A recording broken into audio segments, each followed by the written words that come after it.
What's going on, everyone? Scott here. Welcome back to the channel. So we are officially here at tournament time, starting with conference tournaments this week, heading into Selection Sunday, this upcoming Sunday, and then March Madness NCAA tournament officially starts next week. Now, we're going to start here in the Big Ten, with the Big Ten tournament sending all 18 teams to the United Center in Chicago.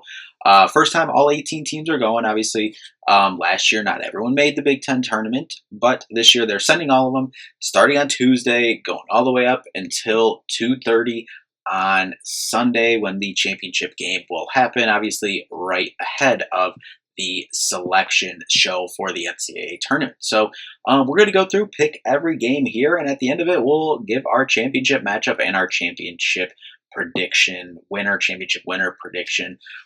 You get the idea. But anyway, before we do jump into this one, if you could just hit that like and subscribe button down there. We'll have more college basketball content on the channel as we move throughout NCAA tournament, March Madness, conference tournaments. We're going to have some other previews for some other conference tournaments as well. So just make sure you subscribe so you don't miss a video. So let's just start it with game one on Tuesday, kicking off the Big Ten tournament with number 17 Maryland against number 16 Oregon. Now, Oregon, obviously, they've been kind of riddled with injuries most of the year, obviously with their two guys in Jackson Shelstad and Nate Biddle, who, had big years last year. And, them as a whole, their team has kind of just battled injuries. But in this one, I am going to take Oregon to move on into the next round. And then to close out day one, number 18 Penn State against number 15 Northwestern. Now, Northwestern probably has the best scorer overall in the Big Ten.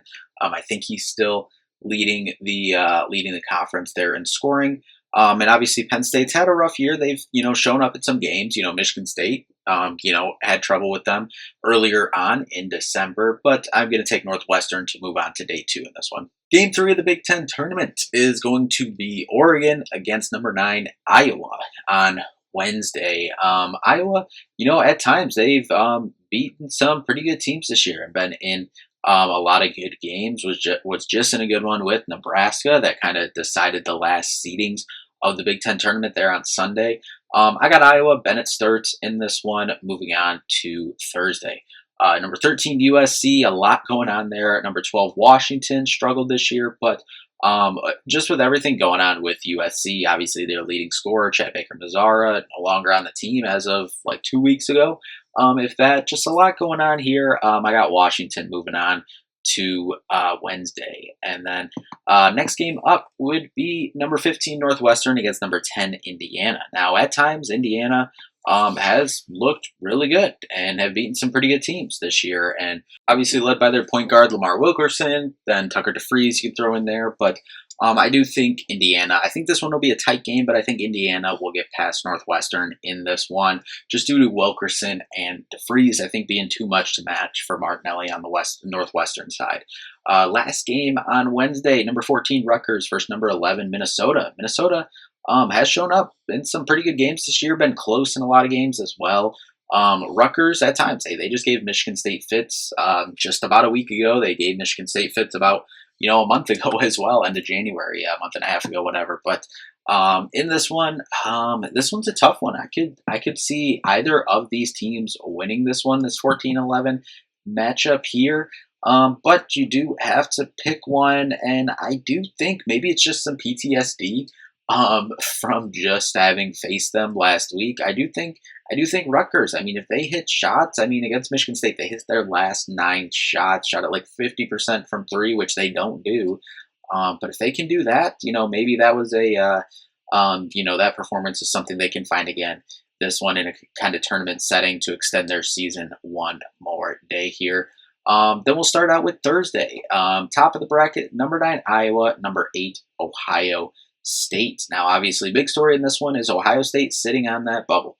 Bruce Thornton, can he get to the NCAA tournament for the first time in his college career? Probably need to win a game to better button up that resume, I guess, if you will. And at times, Ohio State, like Iowa, they've looked fairly solid in some big-time games. I'm going to take Ohio State to move on to set up that rivalry matchup on Friday with that school down the road. And then the second game for Thursday would be Washington against number 5 Wisconsin. Now, Wisconsin is a very interesting team. They can at times lay an egg out there, and at times they can, score with their guards. I think they have the best backcourt in the conference, maybe the best backcourt in the country, with Blackwell kind of leading the way for them. And then Nick Boyd, obviously, as well, that dynamic duo back there. I think it's enough to get past Washington here and setting up maybe the best game of the first couple days of the Big Ten tournament on Friday against Illinois.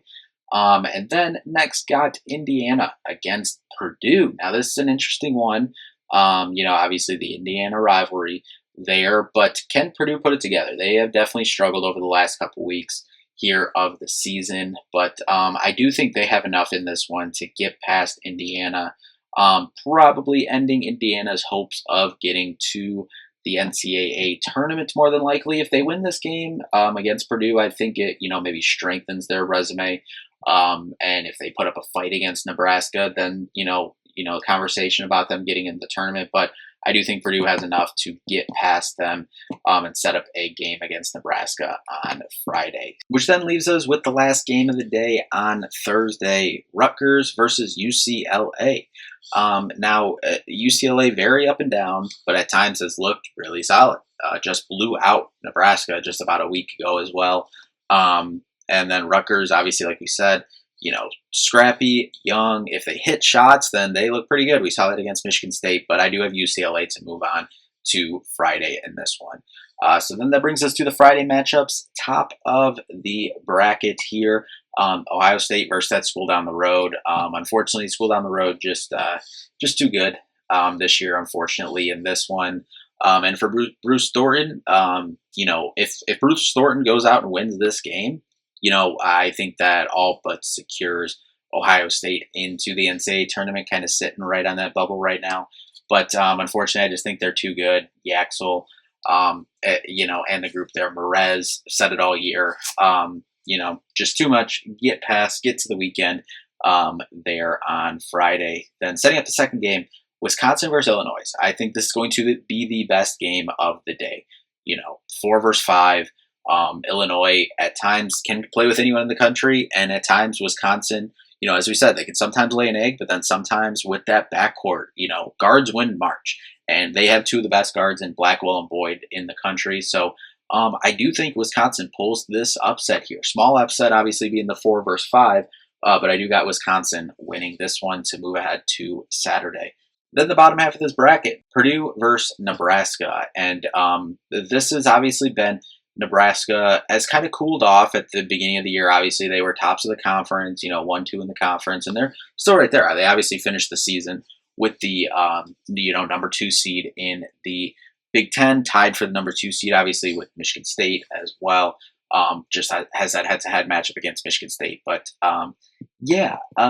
this one I think is going to be a back-and-forth game, a good game. Can Nebraska win a game here in the Big Ten tournament, move ahead to Saturday? And, obviously Purdue has the experience. Braden Smith, Fletcher Lawyer, and Trey Kaufman-Renn, Oscar Clough, they've been there, done that. And for Purdue to create any momentum going into the, NCAA tournament, if they can win 2 games, at least here in the Big Ten tournament, I think that'll bode well just for them as a team.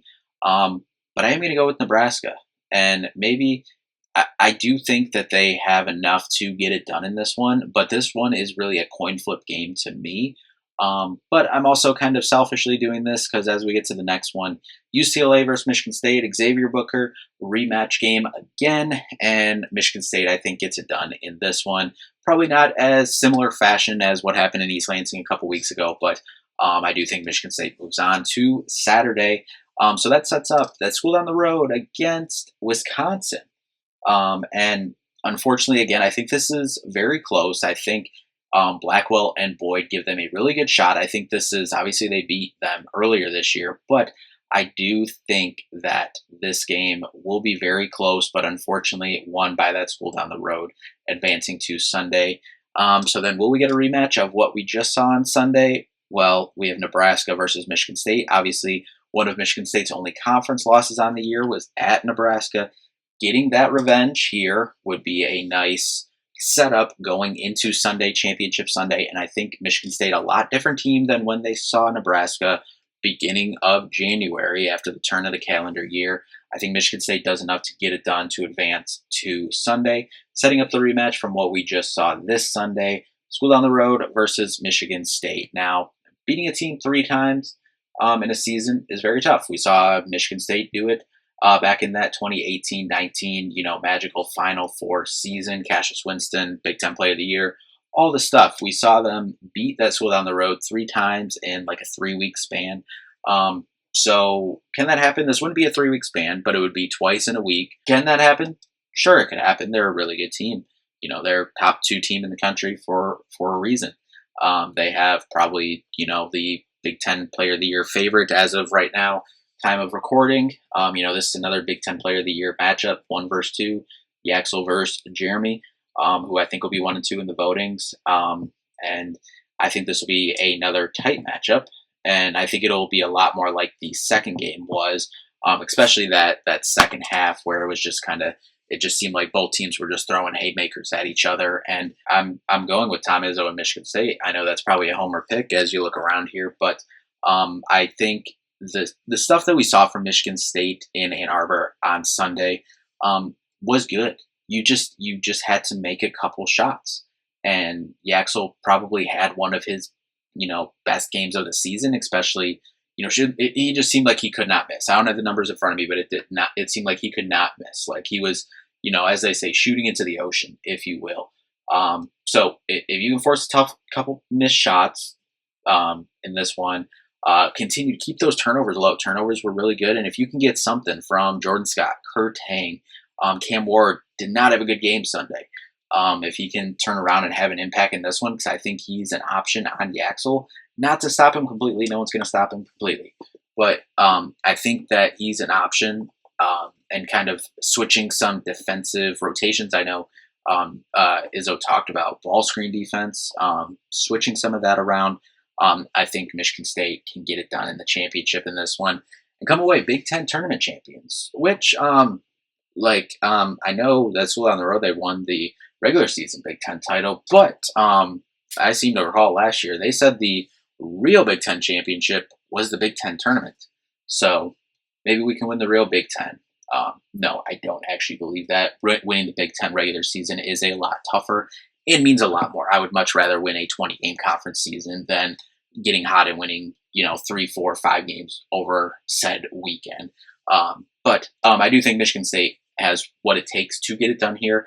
Can they put it all together, not turn the ball over, make some shots, and defend like they've been defending all year for the most part? Then I think they can do it. But I do want to see this matchup again. I want to see the third game here. Tough first 2 losses, and understand that they are good enough that it might not matter, that they might just blow everyone out this weekend. But hoping not. But anyway, that'll do it for this one. As I said, we'll be back with a couple other Big Ten conference tournament previews as well. But thank you all so much for watching. See you in the next one. Peace out.